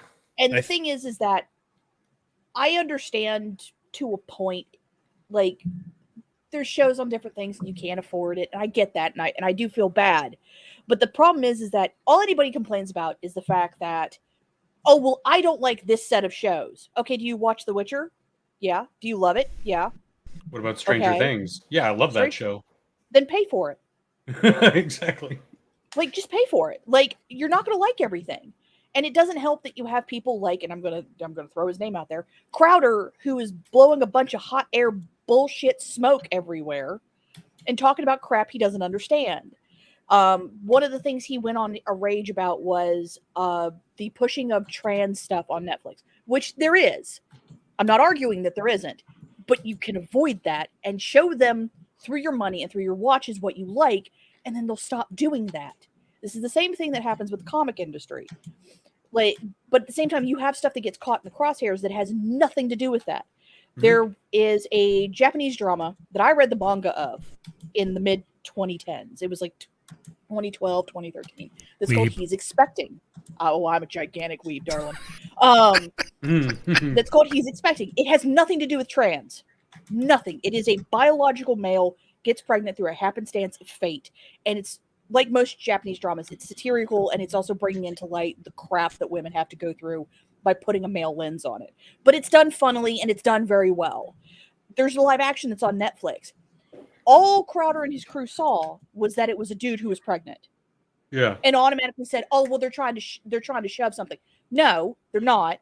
Do your research, you lazy bastard. And they probably loved Junior. Yeah. And that's the thing. It's like, it's one of those things where it's kind of like, I understand there's a lot of stuff on Disney Plus, Hulu. I know they're one and the same, but go with me. HBO Max, whatever. Yeah. That you don't like. But the only way they'll make more of the stuff you do like is if you actually pay for it and watch the stuff that you like. Like I said, the comics industry is the same way. Everybody talks about the fact that, well, comic books are doing terrible, and, well, they're kowtowing to this group who doesn't pay for it. No, they actually are, because that group is the only ones paying for it. You all will illegally go on the scan sites and illegally read it, and then get pissed when the story doesn't go the way you want to because you're not paying for it. They're not going to listen to non-paying people. I would truly be shocked, and this is the thing, if The Witcher doesn't die in the next year or so. Truthfully, whether you agree with it should or not, that's a thing. But people need to understand that money still talks. But if you're unwilling to pay, why would they continue to make something that costs them money to feed your appetite? Mm-hmm. Well, unless they're functioning irrationally. Like, yeah, you could look at the Twitter board of directors, who collectively have less than 0.1% of all the stock. Yeah. So you can look at them, and they're making decisions that affect the well-being of all of these shareholders with their poison pill and all this sort of stuff. Yeah. They are clearly acting out of fiduciary not in the obligation. Yeah, right. They're not living up to their fiduciary obligations. They are not representing the interests of the shareholders. Yeah. They are only interested in their position within the cathedral. Yeah. Because they collectively own very, very, very small amounts of stock, whereas Jack Dorsey endorses the Musk plan. Yeah. You know. Well, by the way, Elon will be successful. Oh yeah, no, yeah, no doubt. If he chooses to bring this kind of money to bear, and he really does it, he'll be successful. I promise. I thought you applied for the loan. Well, my point is that you're being a rational human being, Serenity. You're thinking that people only behave in their own best interest. And that's a lot of economic stuff is based on that. But I think what we've seen recently is that people don't always do that. They may do things for reasons that have absolutely nothing to do with economic advantage. Now, I agree with that. But when it comes with to Netflix, it's easy enough to ignore the stuff you don't like. I mean, if you're offended with the existence of Hannah Gadsby, You know, to the point where you don't want to watch The Witcher because Hannah Gadsby annoys you enough. I mean, that's a personal choice. I mean, if that's what somebody wants to do, that's fine. I don't think most people care all that much about the fact that there's a crappy comedy special. There's lots of comedy specials. I don't think Ali Wong's particularly funny. So, but I'm not offended by the fact that she has a Netflix special. Well, it's just there's a lot of people, and it's not a small echo chamber, because I've gone down the rabbit hole on places I'd rather not go down, where they're literally telling people how to do it, because fuck corporations. How to sail the high seas. Sail the seas. Yes. And my issue is that there is a point that they are driven by money. Yes, for a time they can get away with it. Twitter is a slightly different microcosm, because it's not money in the same way Netflix or Disney or HBO or any of those kind of make money. And so if they want to do that, that's their choice. It's dumb and massively dumb. But the thing is, with stuff like, I actually respect some of the stuff that Netflix does. Netflix doesn't kowtow to China. They refuse to. Yep. And I respect that. So I want to give Netflix my money because they don't kowtow to China. You want to know how you make a bad kowtow to China? You don't. You just sail the seas. It also seems, Serenity, that when they do a Netflix original, or when they buy stuff that's foreign film, I think you know what I'm talking about. They simply look at the numbers. Yeah. Will this get eyeballs? Thus increasing our share, our market share. And that's all they care about. Yeah, that's all they seem to care about. I can't speak for them, but it does seem, as I've been using Netflix for 8 years now. I mean, it does seem that way. And I open up my splash page, and what do I see as someone who's constantly in there? To your point of Star Trek's Deep Space Nine, Pacific Rim, Ultraman, Appleseed, Enterprise, Voyager. The things that I watch, science fiction and fun action movies and stuff. That's all there. That's catered to me. I scroll down to the bottom. There's nothing of like the aforementioned foreign film or anything akin to that with dealing with alphabet soup people. There's none of that on my page because it's not something I ever watch. Yeah. And so their algorithms, I find, are actually pretty good. So for me, the service is fulfilling that need of, I pay $10 a month, I get access to a bunch of stuff. Yeah. Sorry to just one last thing. Were you alluding to the point of say referencing somebody like Crowder, who's you say they're blowing smoke, in that they're acting upon their own version of cancel culture to say, oh, well, this has something I don't like on it, so everybody should not use this service. Because that's kind of how I glean from when he talks about it. And that's I understand his ire on the specifics. I do too. I understand the ire, but my issue is just that he didn't bother to research it, because they just threw up a bunch of stuff, and like they saw a pregnant guy, and it's like, you don't understand how the Japanese, one, see trans people, and two, what the manga or the show were about, because no one bothered to do the research, because all you saw was a pregnant dude. So you automatically assumed it was an female to male and got pregnant, and that's what they assumed. And not that I think anyone in Crowder's audience would ever watch it, but that is stopping the possibility of someone seeing it, because Japanese dramas are really good. And them. The funny thing is about Japanese culture, entertainment culture, there is a lot of feminized males and masculine females. Yeah.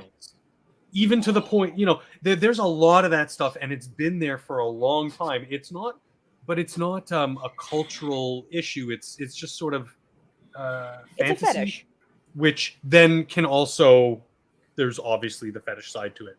Yeah. Well, I mean, impreg's been a big thing in Japan for There's also, if I may now, there's also a lot going on behind the scenes. If we go back to the previous graph, you can see that during the pandemic, that's when subscribers started, really spiking. Like, look at that. Look at that. This is you had it right there. This is stock price. Right there, that graph. But you can see it sort of aligns with these spikes, sort of align with their subscribers with the pandemic, which makes sense. But why? What has changed? Well, now that there's not only before when they started there were 3 streaming platforms. Yep. Now there's thousands. God, there's too many. There's far too many, and the big ones, even the big ones. Again, you have CBS All Access, Disney Channel, Hulu, Prime, Netflix, etc., YouTube. There's the market share is now so much smaller for Netflix. They've actually, again, to the point of, I don't think that they're going to fail really, but they've still done well given the fact that the market is so much more competitive. Now, also another huge thing that nobody has talked about is there was the whole Hassan Piker thing. Yep. He got flagged. He's a Twitch streamer, for those who don't know, and man, I'm so envious of you for not knowing who this man is. Same. But basically, he watches movie and TV shows on Twitch while eating. Basically, it's not like a mukbang thing. He's just a slob who sits there and eats and watches TV, and people throw him thousands of dollars each month to do that. Now, both Twitch and he got a little bit of a tussle. He got a ban, which turned into a 2-day restoration into his account, so he can still do this. And Twitch seems to have thrown up their hands and said, "You know what? I don't freaking care anymore," because since that decision has come down, there are now thousands of channels that show movies, TV, all sorts of other copyrighted material, and it just goes. There's wrestling. There's a Marvel movie channel that I watch, well, superhero channel. They have all the newest Marvel movies, all the newest DC movies, and they just put them, they constant loop. Anytime something new comes out, the newest Batman comes out, and they add that to the rotation, blah, blah, blah, blah, blah. There's a sci-fi channel right now. It's playing Andromeda. They play Star Trek and Battlestar Galactica. So that also has basically turned a lot of heads, and there are now hundreds and hundreds of people on each of these channels watching this for free, and nobody's making a peep about it. And that definitely, because one of the things that I love about Netflix is I can turn on one of the random Star Trek shows, the real Star Trek shows, and just, maybe do some painting or some cleaning or some whatever. It's on in the background. It's safe content. I know there's not going to be commercials that are going to drive me nuts. And now that I can do that with Twitch, I'm still going to be paying for Netflix, but there is a part of me, Serenity, that's going, why am I paying for this again when I can get it all for free? And I personally am not breaking any sort of laws. There's a moral component, but I'm not breaking any laws. I think you were on the right track when you were talking about the competition. I don't think that this is the result of a boycott or even bad content. I think that it would be shocking if a price increase and a recovery from the pandemic didn't cause a drop in viewers. The 200,000 loss was not a surprise to me because it was going to happen. The 2 million in the second quarter is the real ouch. Yeah, I agree. If that happens, that's a big deal. I agree with Skep, though. I don't think it's going to be that high of a number. I think they're just big projection farballing it. We're talking. Okay. Let's go back to the. Let's talk numbers here. Okay, I know that Justin Trudeau is not numerate. That was a great clip I found of him talking about how he can't add 13 and 14 in his head. New math poster boy. There's too much Justin hair in Trudeau. Yeah. So if you're talking 4 screens, so 4K with 4 screens, right? So that's the premium thing. Yeah. $20. $20 is real money. Now, when you're charging people $9 and they're like, "Oh, I can just watch Netflix and I can watch it on 2 different screens. So, I can have it on my phone and, have it playing at home and everybody's happy, right? Your mom can be watching it at home while you're watching watching it during your lunch break, right? While you're at work. Yeah. 2 screens, everybody's happy. That's a certain price, but that's now $15.49. And that's, you're getting into the point where it is real money. And with the problems that people are being faced with in terms of rising fuel costs and a lot of other things, something has to go. And this might just be a thing where people have said, look, all the Netflix stuff, most of it doesn't disappear. They're just going to say, I'm just going to take 6 months off from Netflix, and when The Witcher comes back, I'll resubscribe. Yeah, or whatever it is, you know, and it's just a way that people can save a little bit of money. So I don't think that it's all that surprising. It'd be surprising if they didn't lose viewers, honestly. And the thing is, it makes sense a steady to growth. do that. Because, like, if you think about it, like, how long's the Witcher season? Like, how many episodes? 8 episodes? Like, paying... But they're long, full, flushed-out episodes. But full of paying, strong, powerful women. Paying $15.49 Geralt? for, like, 4 movies... That's not a bad price. It's cheaper than going to the movie theater. No, but if people are struggling, you know, they still have lots and lots and lots of subscribers. Well, I know what I mean is, like, they'll resubscribe when the Witcher season comes out, and then they'll desubscribe. Exactly. And then that's what they'll do, because it comes down to being cheaper than even going to the movies. Well, people are now going back to work. They're not just sitting around. Yeah. So the value proposition of Netflix at all has fundamentally changed for a lot of people. Yeah. I think this it's declined generally. I think this is an appropriate measure of how much it's declined. I think you're right, Aaron. I think long term their success lies in the quality of the programming they provide primarily, and then the value secondarily. Yeah. If they continue to have problems where, you know, their new content becomes mockable, right? You know, it's practically a meme, you know, the Netflix adaptation of Zelensky, and then they show some, you know, some African-American guy. Yeah. You know, I mean, you're starting to become a bit of a joke, but I think it's far too soon to say that Netflix is going to disappear. Well, and like I said, it's like there's certain things that I respect about what they do. Like, I like the fact that they don't play with China. They're just like, fuck you, we don't care what you want. Well, they don't have to. Well, I respect that too, because it's like that's not something you hear very often nowadays. And I would like, and I understand there's financial issues. It's just my issue comes with people who sail the seas, is that you're really not, you're maybe saving money, but you're not really helping anything, because you're not rewarding good behavior or good product. And that's when we continue to get crap. It's when because they measure those metrics in eyeballs and dollars. Well, okay, so but it's also important, I think, to bear in mind that when you're talking about a product that's virtual, it's not the same as other products. So they spend a certain amount of money producing original content. They spend a certain amount of money licensing content. Yeah. But they don't have to make additional widgets.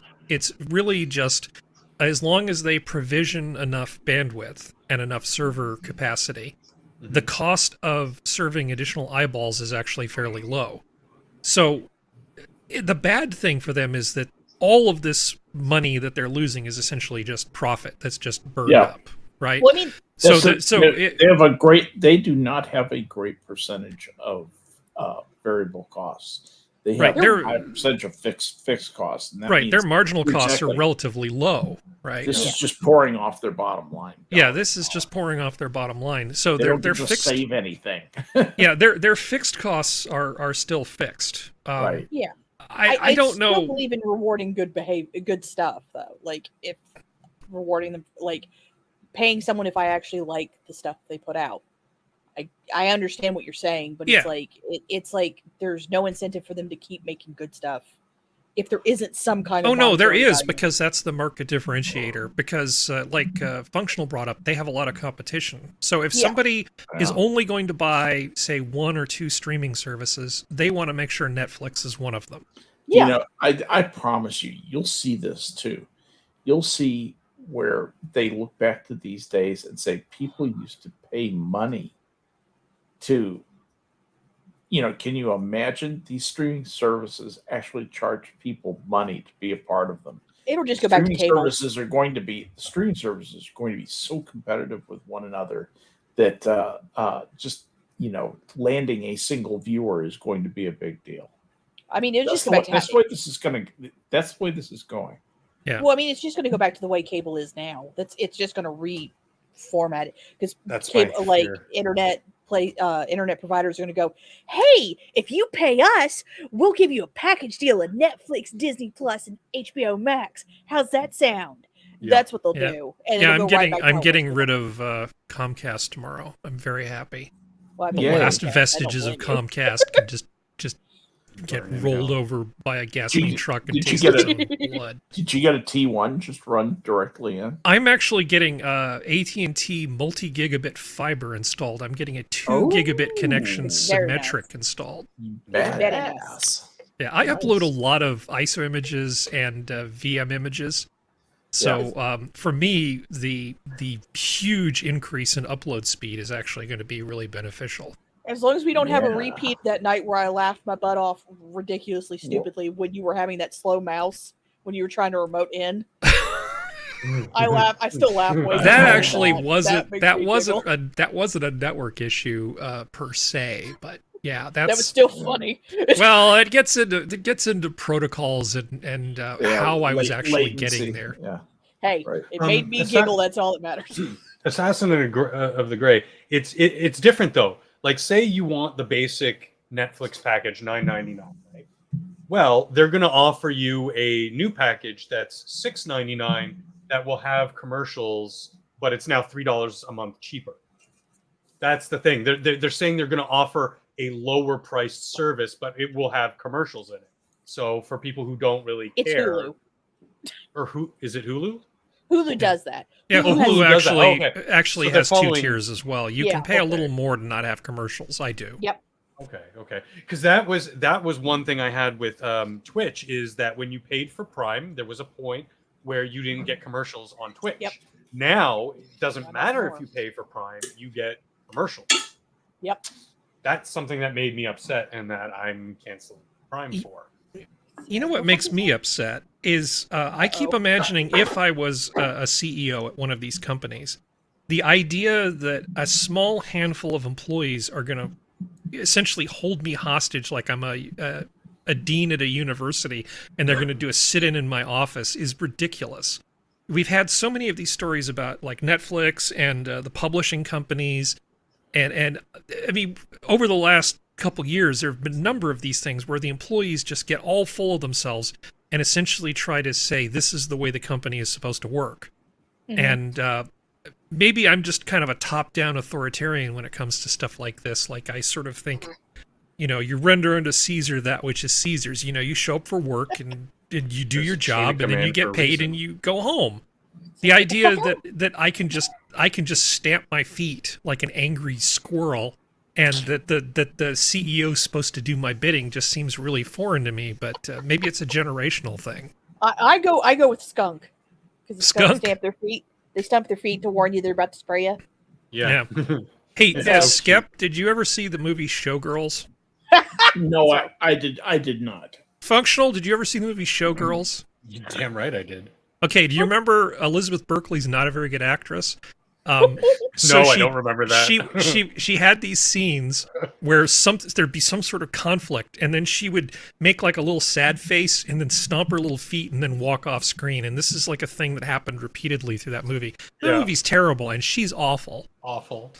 But it's a cult classic though, man. Ugh. It broke some censorship barriers. I'd say that. Oh no, I just remember when VH1 played it constantly. Yeah. So Yeah, that was 4.9 not a out of good 10. movie. 4.9 out of 10 on IMDb. It's not I'm it's amazed not a it's that good movie. high. I'm amazed Yeah, it's that high. It's one of those things. It's like a cook getting like a box with $300 worth of prime ingredients and producing slop. Yep. You know, the idea that Paul Verhoeven could get all of those people and all of that money and produce something so terrible is actually kind of amazing. Like the show, like the actual, like the showgirls, the behind the scenes stuff was amazing for like the actual like showgirl show stuff and all that. Like they actually had like legit like Rockettes on that movie and everything. Like, Yeah. and the fact that it's like you're just stuck with this beanpole of a log. It's got nothing. She's got nothing. Bless her little heart. I feel that me thinking of Elizabeth Berkley when I think about the Netflix employees who were upset that at the president that he wasn't being progressive enough, I think I'm actually being fairly nice. I yeah. think that's probably not the most terrible association I could make in my head. Oh yeah, no, I agree. But it is the stamp. It is like the little tantrum, where you stamp your feet and then walk away. I can't imagine. I'm sure Skep is the same way. Thinking back to the beginning of our careers, or maybe you've got like 5 years working in the workforce.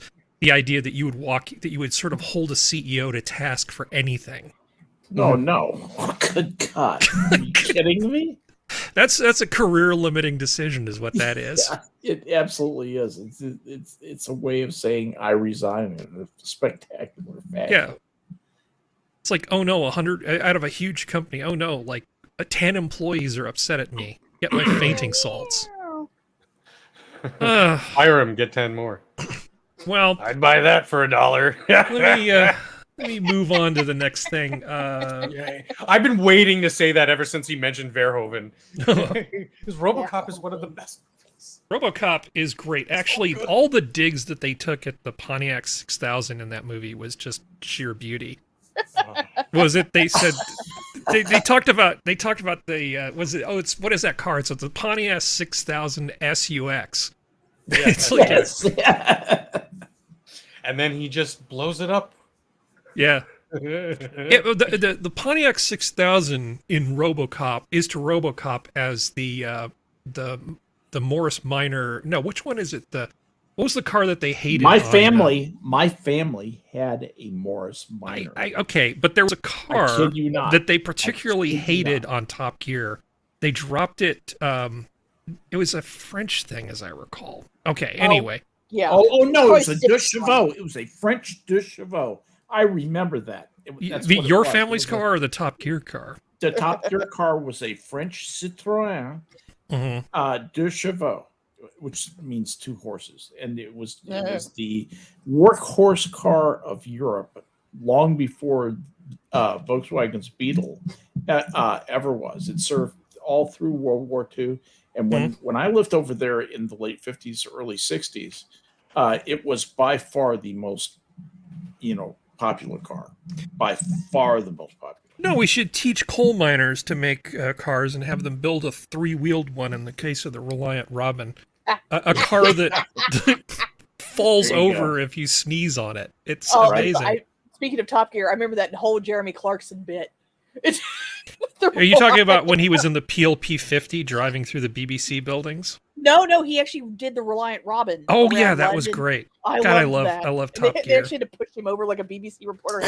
They had some great things on Top Gear. Well, I mean, while I'm derailing my own show, I think I told you that when I was playing pool, they had this trivia machine that paid out cash. Yeah. Yeah, and I would show up and I would just milk this thing like a cow because it was one of those things where people would put. I have done exactly. People would put money into this thing and then it would increase the chance that it was going to pay out. But the person who created it was clearly English. And once I realized what the pattern was to the questions, this person liked Doctor Who and Top Gear. Yep. And so there were all these Doctor Who and Top Gear things, and it's like, okay. And the rest of them were stupid questions about like state sort of like county seats in California and other states around here. So I would just turn to my friend Steve, who was on one of the book streams that we did about a year ago.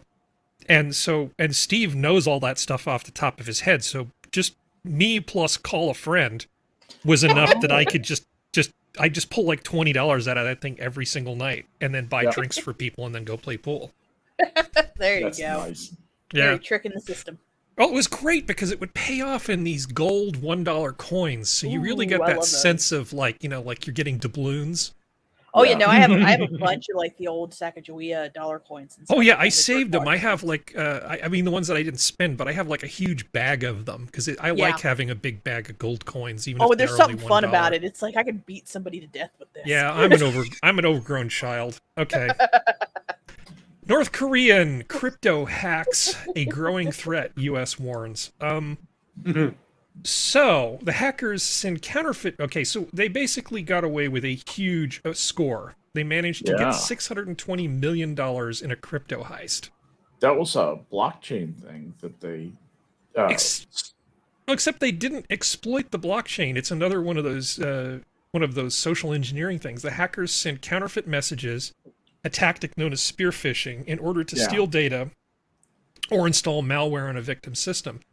The messages often mimic a recruitment offer or other high-paying jobs to entice the recipient to download malware-laced cryptocurrency applications.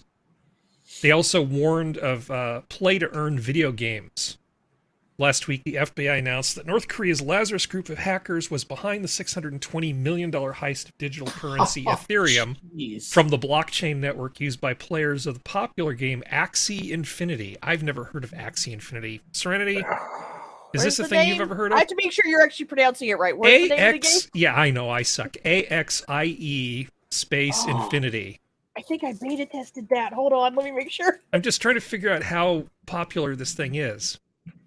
Oh no, this is oh no, I know what this is. This is basically, you're not going to know what the fuck I'm talking about, Harry. This is kind of like a card version of Maple Story. I know what this is. Sounds like a girl's game. I mean, Maple Story essentially is, but continue. Yeah, I know, but I could just tell from the title. So Canadian loonies, essentially. Yeah, exactly. But yeah, no, this is what it's basically it's a cutesy, air quotes, blockchain game. Yeah, gang. It's also an arena thing. So what's the relationship of Ethereum to this game? I think Ethereum is the basis for the blockchain payout, I think is what it is. Ah, okay. So, because I don't play it, I know what it is, but it's even a little too cutesy for me. No offense to Sora, but I think she'd get a kick out of this game because you can build your own farm too. You like raising dinosaurs and stuff. Yes, but I like doing that in Ark where I can get killed. Exactly. Is this where playing the game increases the blockchain, or yeah? it does? Basically, you build it. I don't think it's. Oh yeah, and you meant NFTs. Yeah, I know what this is. This is an axle. All the characters basically look like weird versions of axolotls. That's the reason why it's called Axie. Mm-hmm. And that's what because axolotls for some reason are popular now. I mean they're cute, but what is an axolotl? That's the little pink thing that's got like the derpy happy face with the tendrils. Isn't that thing that hangs down at the back of your throat? No. They're amphibians. Uvula. That's called the uvula. There's a lot of people like on Twitch and stuff like that, and Instagram who own them now. Like they will get the WWF websites this way people can actually see what it looks like. Insofar as anybody can own an NFT, yes. Well, no, I'm talking about the actual axolotls. Axolotls are a big thing online right now. Like people actually own axolotls and stuff like that. Like actual animals. That's what it was. What was it we said? Humanity was a mistake? I said internet was a mistake, but sure, we'll go with I said humanity was a mistake. But no, but it's basically you create a farm, but the farm is farming NFTs, but it's not NFT. It's a weird thing. And you can battle other players and you can buy land and you can watch other people play, and it's essentially free. But it is that kind of not pay to win, but like you can own a house. Like technically an in-world currency, I think the most expensive trade-in for your house on the marketplace is 3.6 billion in in-game currency. Like you can sell your Axies for money. Yeah, upper echelon is pretty good about that kind of stuff. That's interesting. But yeah, no, it's super predatory game. But yeah, no, it's just one of those really. It's basically like I said, it's a lot. It's like Farmville and MapleStory had a child with a card game aspect to it. If you have any idea what I'm talking about, I remember Farmville. I could see Skep playing. Was it Farm Equipment Simulator? What is that thing where you can pretend that you have a farm with all kinds of expensive tractors and things? Oh, that's Farm Simulator. Farm Simulator. They let you own a horse ranch on it. You can race thoroughbreds. So I played that game. Good gravy. Man, I've seen how hard horse rangers work. No thank you. Oh yeah. They work harder than farmers. But all that work and their asses off. And then North Korean hackers come and take all their blockchain money. I know. I truthfully would be shocked if they weren't the ones who made the game. I Can really Korean- would. Do North Koreans do Nigerian accents very well? I think at this point, considering how restricted from the rest of the world they are, they probably sound very similar to Nigerian accents. Maybe. You I have almost a said lot of Norwegian. respect for the for the Nigerians, considering how successful. When people basically move from Nigeria to the United States, those immigrants are some of the most successful immigrants as a group that we have. Here's Um, the Like, here's four here, parts ago. here's the thing about $620 million heist. When that kind of money comes into the kind of people who just made that kind of money, they don't know what to do with it, and they give themselves away. And the authorities are sitting there waiting for the people who walk into the, the Lamborghini dealership and pay cash kind of a thing. And that's the kind of shit that they do. It's just laying in wait. yeah. My honesty is lost on me. Yeah, it's one of those things. I'd have so much more money if I was so much more dishonest. Exactly. Can't do well, it. we've reached the 2-hour point. You spent 2 hours of your life with us. You've spent 2 Go hours you. of your life talking about how Without a Elizabeth Hepa Berkley filter. acts like an angry squirrel, about how not to pronounce people's names. What else have you learned? North Korea hacking think- something. Yeah, well, I mean, for God's sakes, people, not necessarily for anybody listening to the show, but if you know somebody who's vulnerable, especially some older person, do everything you possibly can to help them not become a victim.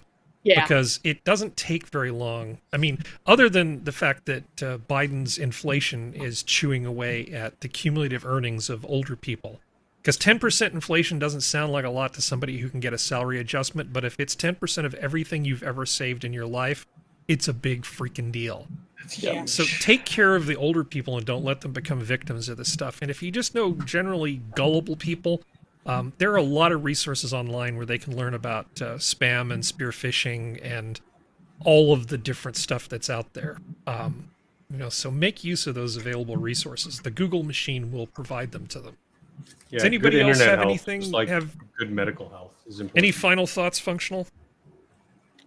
Just like what I just said, good internet usage, technology health is just as integral to your life as good medical health. Yep. Good mental health. If you They don't all lose all your intertwine. money. Yeah, you don't want to lose all your money. You don't want to spend all day, every day on a rage bait factory like Twitter. There's a whole world out there. Go out and experience it. Yeah, it's funny when you said any final words. I wanted to say I'm not dead yet. All I have Well- to say is that if Musk does end up It's only buying, mostly dead. does end up getting Twitter, I may actually go back to the cesspool that is Twitter. Yeah, if He Musk said to actually ends blave, up- which means to bluff. if Musk actually ends up getting Twitter, I might actually considering going to work for them. Ooh. Skep? Man on the inside. That's about all I have. Thanks for having me on, Harry. All right. Thank you, everybody. Zoo's closed. Good night. Good night, all. Bye. Night.